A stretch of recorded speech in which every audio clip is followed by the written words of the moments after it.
Palestinian activists say she is open to meeting with them about an arms embargo on Israel, but her national security advisor insisting Harris does not support an embargo. Let's bring in former New York Republican congressman and candidate for governor Lee Zeldin. Lee, it's great to see you on this thing. I mean, she really kind of tries it both ways. I just want to read this for the edification of our audience here. This is from the New Yorker, and it says, quoting, on Wednesday, the Times reported, the New York Times, that Harris, before the rally, had told leaders of the uncommitted movement seeking to discuss an arms embargo that she was open to a meeting. On Thursday morning, her national security advisor insisted she was not in favor of an arms embargo. Why this seeming change in tone, and how does Harris feel about the student protesters who will be returning to their campuses in the upcoming weeks? We don't know the answers to any of these questions. It appears again, Lee Zeldin, like she's trying to placate everybody. Right, and this is just another reason why she should be having that tough press conference, that tough sit-down interview to answer these questions. She's trying to erase her record. She talks about day one as if she didn't spend the last 3.5 years inside of the White House. Just a few days ago in Philadelphia, where she was announcing Tim Walz as her running mate, Shapiro's speech, Harris's, Walz, there was no reference to Israel. There was no reference to anti-Semitism. Why? For internal Democratic politics, it's divisive.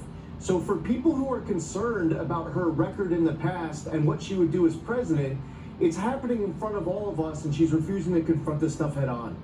Yeah, Alexander Ward writes this in the Wall Street Journal. To your point, Lee, quoting here, as Vice President, Harris hasn't had an opportunity to define her own brand of foreign policy. Some observers say she might ultimately align herself more closely with the progressive element of the Democratic Party and might be more inclined to make U.S. support for Israel more conditional on its conduct in Gaza and the West Bank. I mean, we know she clearly is willing to at least embrace the left part of her, the far left of her party.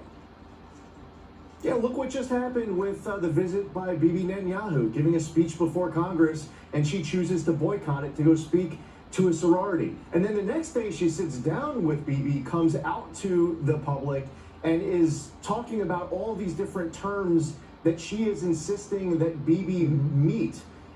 From one issue to the next, while senior leaders of her party have called for regime change in Israel while they defend themselves, right, we have to understand that these elements to the far left of her party, they viewed October 7th as a rallying cry. This should not be difficult. Kamala Harris shows more passion speaking out on video against the term radical Islamic extremism than she does these far left elements of her party that have been propaganda tools for Hamas. While you were talking, we're showing Bibi Netanyahu and Kamala Harris, the Prime Minister and the Vice President, shaking hands. But we talk to people all the time in Israel who say, listen, Netanyahu and the defense faction of Israel, very little confidence in Kamala Harris.